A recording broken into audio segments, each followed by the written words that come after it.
Good morning, good morning. Have a look at the place where I stopped last night, and I'm going to be staying here for the next 2 nights as well. Unbelievable spot. So this is split into, I think, 4 different accommodations, but this one is mine. So I've got the loft conversion, beautiful in there. Had a good night's sleep. The road trip is obviously finished. Freddie went home last night and I'm just here today. Let me get the keys because I need the keys. Have I got the keys? I am currently in the middle of absolutely nowhere. I'm on the outskirts of Cape Town, and let me just sort myself out. I'm on the outskirts of Cape Town right now, in the middle of, well, I actually have no idea. This is the street that I'm staying on. There's apparently a cafe 5 minutes away, which I'm not complaining about. I thought I was gonna have to be walking for hours. So I'm glad that I'm gonna be having a little bit of a walk, a little bit of exercise. But this is where I am right now. The road, I think this area here is a pretty nice place. Oh, there's dogs everywhere. Oh, they don't seem to like me. There's so many dogs knocking around. Oh, there's loads of them. Hello. Seem to be really nice houses here. I don't know, maybe some of them are actually warehouses. I think this is actually a warehouse with work being done.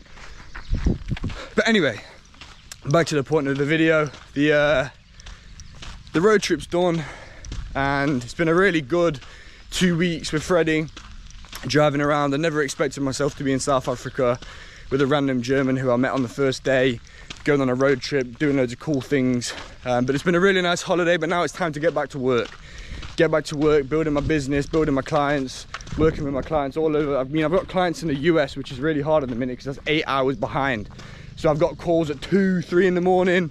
So it's nice to get back on track. Yesterday, after I posted that video, I got a lot of work done. And now I'm here by myself in South Africa. No one knows where I am. Well, obviously you guys know I'm in South Africa, but I mean, in general, no one right at this moment, apart from the people who are looking at me, know that I'm here, which I think is a pretty amazing thing. And today's video is going to be talking about a specific subject, and that is God teaches you a lesson when this happens. What is this? This is isolation. When God wants to teach you a lesson, he puts you in isolation. He isolates you. Now, this doesn't necessarily mean being locked away in your bedroom, being locked away in your own mind, prison, whatever it is, right? This can mean anything. It doesn't have to mean one specific thing. But being in isolation usually means it's you and God. That's what isolation is. Isolation is any sort of scenario where the only people present are you and God. Now for me, I've been with people, I've been socializing for the last 2 weeks. I've not had really any alone time, apart from every now and then I'll go on a walk like this and try and take some time for myself. But now I've been forced into isolation. I've been forced into this alone time. Granted, I've put myself in this position because I know that God teaches me lessons in isolation, and so I put myself in isolation in order to learn the lessons, because we're continuously being taught things, right? All throughout our lives. But sometimes it takes a long time to learn the lessons of what we've been being taught. Now I know that the last 2 weeks, traveling around, going into the slums, looking into the different cultures, meeting new people, I know that God has been teaching me a lot of things. But in order for me to actually learn those lessons and reflect on them, I need to take time out. I need to take time, I need to reflect on what's happened. And, oh, more dogs. And I need to think about what God has been doing in my life and what it means and the meaning behind these things. Why did I meet Freddie? Why am I here in South Africa? What is my purpose here? What is my next step? What do I need to do? Because the thing is, when you're continuously with people and you're continuously surrounded by noise, surrounded by sound, surrounded by socialization, you can very easily lose track and lose sight of the end goal and the vision. So this is why it's so important to take yourself away from the noise, from people, from things, just like Jesus did in the Bible. He took himself away from the disciples numerous times to go back and spend time with the Father. Bro, these guys come out of nowhere, man. But yeah, Jesus took himself away in the Bible in order to recuperate, refill his spiritual cup. Think about what's happened. He had a mission, bro. Jesus had a mission.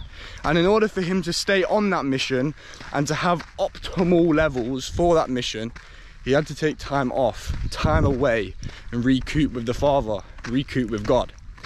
And that's what we need to do. We need to allow ourselves that time. We need to allow ourselves that isolation, because it's in that isolation that God teaches us the lessons that we need to learn in order to grow. Because if we make mistakes in life, or if things happen in life and we go through experiences and we don't learn from them, then what's the point in them? What's the point in having these things? The whole point of life is to learn, is to grow, is to develop your character, learn from your lessons, and then go and tell people about the lessons you've learned and hope that they don't make the same mistakes as you. That's the goal, that's the plan, service. Which way do I go now? I have no idea. Let me recheck my maps and I'll get back to you. The map says this way, and so this is the way that I'm going to be going. Oh my gosh, but they're everywhere. I love German Shepherds as well, but you know when they're barking like that, pretty scary, aren't they? But anyway, the thing about being out here as well and backpacking and traveling and, you know, moving around so much is that it's very difficult to make time for your mental, physical and spiritual. For me as well, physical has been a big letdown over the last couple of weeks. I've still been eating really healthy. I haven't been drinking alcohol, but I haven't been going to the gym. I haven't really been going for a run, and so I'm thinking about going for a run on the way back, because now that I'm by myself, there's no excuses. There's no excuses to not stretch in the morning. I've done a stretch and a home workout this morning, but there's no excuses to not be as active as possible. So that's the plan. Now that I'm by myself, I'm gonna make the most of it. All the cutting the grass and here in the sand, I don't know what it is, but it's making me cough. I'm really glad I don't have hay fever out here, because of all the freshly cut grass here, I'd be dying. But luckily I don't have hay fever, so I'm chilling. But anyway, I'm only a few minutes away from this cafe now. I'm not gonna bore you with me sitting in the cafe and talking loads of rubbish. So I'm gonna end the video there and say that, look, when God wants to teach you a lesson, he isolates you. But sometimes you've got to put yourself in that isolation, right? Otherwise God's gonna do it for you, and that might not be as fun. So God bless you, and I'll see you guys tomorrow. Today's been day 135 of me making a YouTube video every single day for 365 days and seeing where I end up. Peace.